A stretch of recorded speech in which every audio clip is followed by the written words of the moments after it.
नमस्कार, एक बार फिर आप सभी का स्वागत है। जम्मू कश्मीर में चुनावी जंग चल रही है और इन सब के बीच अगर आंकड़ों पर विश्वास किया जाए, कल दूसरे चरण की नामांकन प्रक्रिया दाखिल करने का अंतिम दिन था और ऐसे में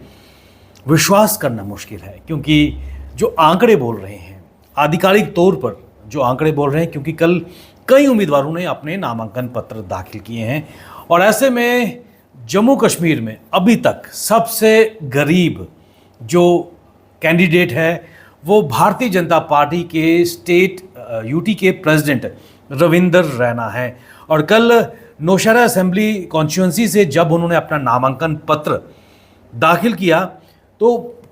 काफ़ी चौंकाने वाले आंकड़े सामने आए। कुल मिलाकर Ravinder Raina is the purest of among all the contestant जो फ्रे में है जम्मू रीजन की अगर बात करें, और जहां एक और करोड़पति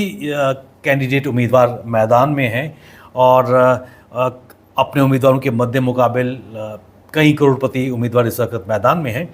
लेकिन कल जो रविंदर रैना ने एफिडेविट दाखिल किया, जब उन्होंने अपनी कॉन्स्टिट्यूंसी में अपना नामांकन पत्र भरा तो विश्वास करना बहुत कठिन था। लेकिन एफिडेविट हल्फनामा उन्होंने दाखिल किया, उसमें उन्होंने कहा कि उनके पास सिर्फ 1,000 रुपये कैश है। क्या ये यकीन करना कठिन होगा, क्योंकि एफिडेविट पे उन्होंने कहा कि 1,000 रुपये उनके पास कैश है, उनके पास कोई सेविंग नहीं है, कोई इन्वेस्टमेंट नहीं की है और ना ही उनके पास कोई लैंड है, ना ही इमूवेबल एसेट है, यानी कि कोई प्रॉपर्टी भी नहीं है। और कल इस चीज़ का जिक्र भी रविंदर रैना ने अपनी फटी हुई जेब दिखाकर कहा कि मैं फक्कड़ हूँ और चुनावों की बात की। लेकिन आपको बताते चलें कि वर्ष 2014 में इसी निर्वाचन क्षेत्र से, इसी कॉन्स्टिट्यूंसी से रविंदर रैना नौशहरा से जीते थे और आपको बताते चलें एक लेजिस्लेटर के तौर पर उनकी जो सैलरी थी वो 1 लाख रुपए थी और एक पूर्व एमएलए के तौर पर उनकी जो पेंशन है वो 50,000 रुपये आती है। ऐसे में फिर ये आंकड़े अपने आप में चौंकाने वाले हैं कि क्या रविंदर रैना के पास कोई भी प्रॉपर्टी, कोई भी सेविंग या इन्वेस्टमेंट नहीं है और मात्र वो एक फक्कड़ बन के घूम रहे हैं। और आपको बताते चलें कि इस वक्त वो एमएलए जो अकोमोडेशन है गवर्नमेंट की तरफ से एमएलए इसके लिए, उसमें गांधीनगर में सरकारी आवास में रह रहे हैं और उनके पास इसके अलावा कोई आय का जरिया नहीं है। साथ ही साथ उनकी एजुकेशनल क्वालिफिकेशन वो बीएससी हैं और PG diploma in human rights and duties हैं। और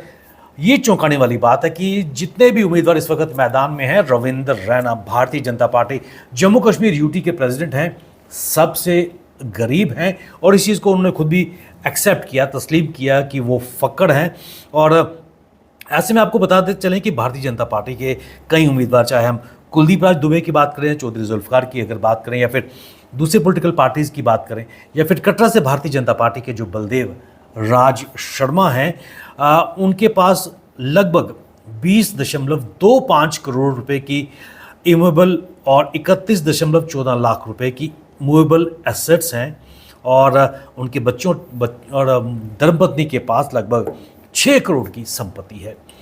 वहीं पुंछ हवेली से भारतीय जनता पार्टी के जो कैंडिडेट हैं चौधरी अब्दुल गनी, उनके पास 8.63 करोड़ रुपए की इमूवेबल और 41.14 लाख रुपए की मूवेबल एसेट्स हैं। और उसके अलावा आपको बताते चलें कि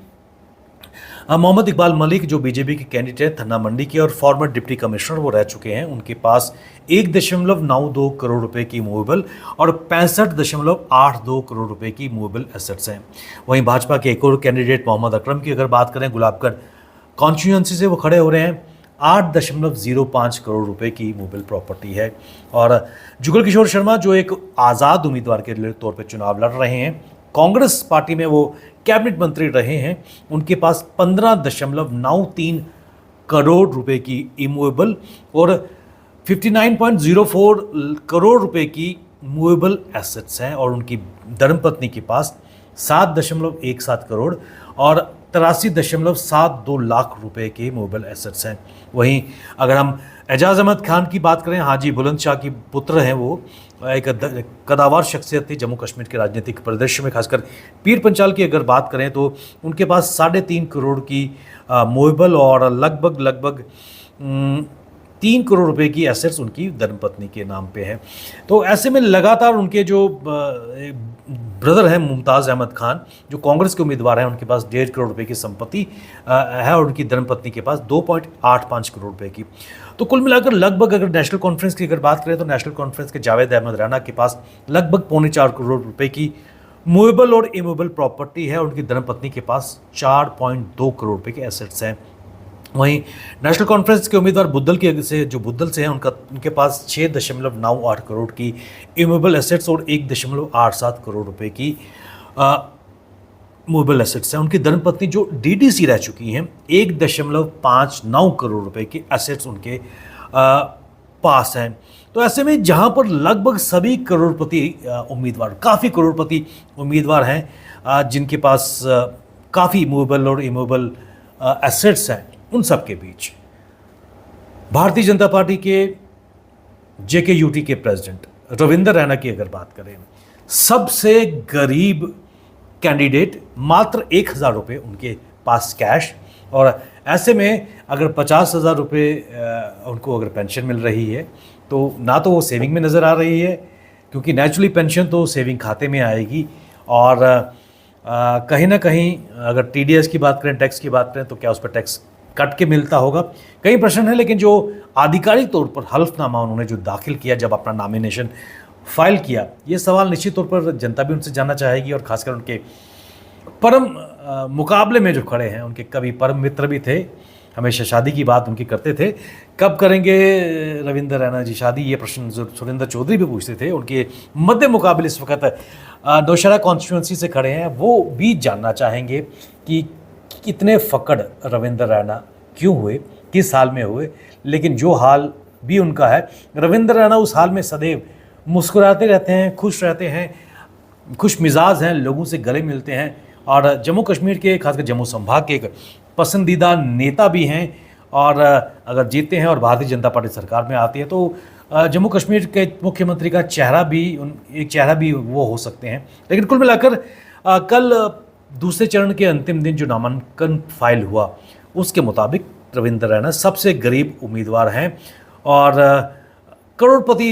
उम्मीदवारों के बीच एक बड़ा चेहरा रविंदर रैना का। ये बड़ी अपडेट अभी की, बने रहिए हमारे साथ, हमें दीजिए इजाज़त, नमस्कार।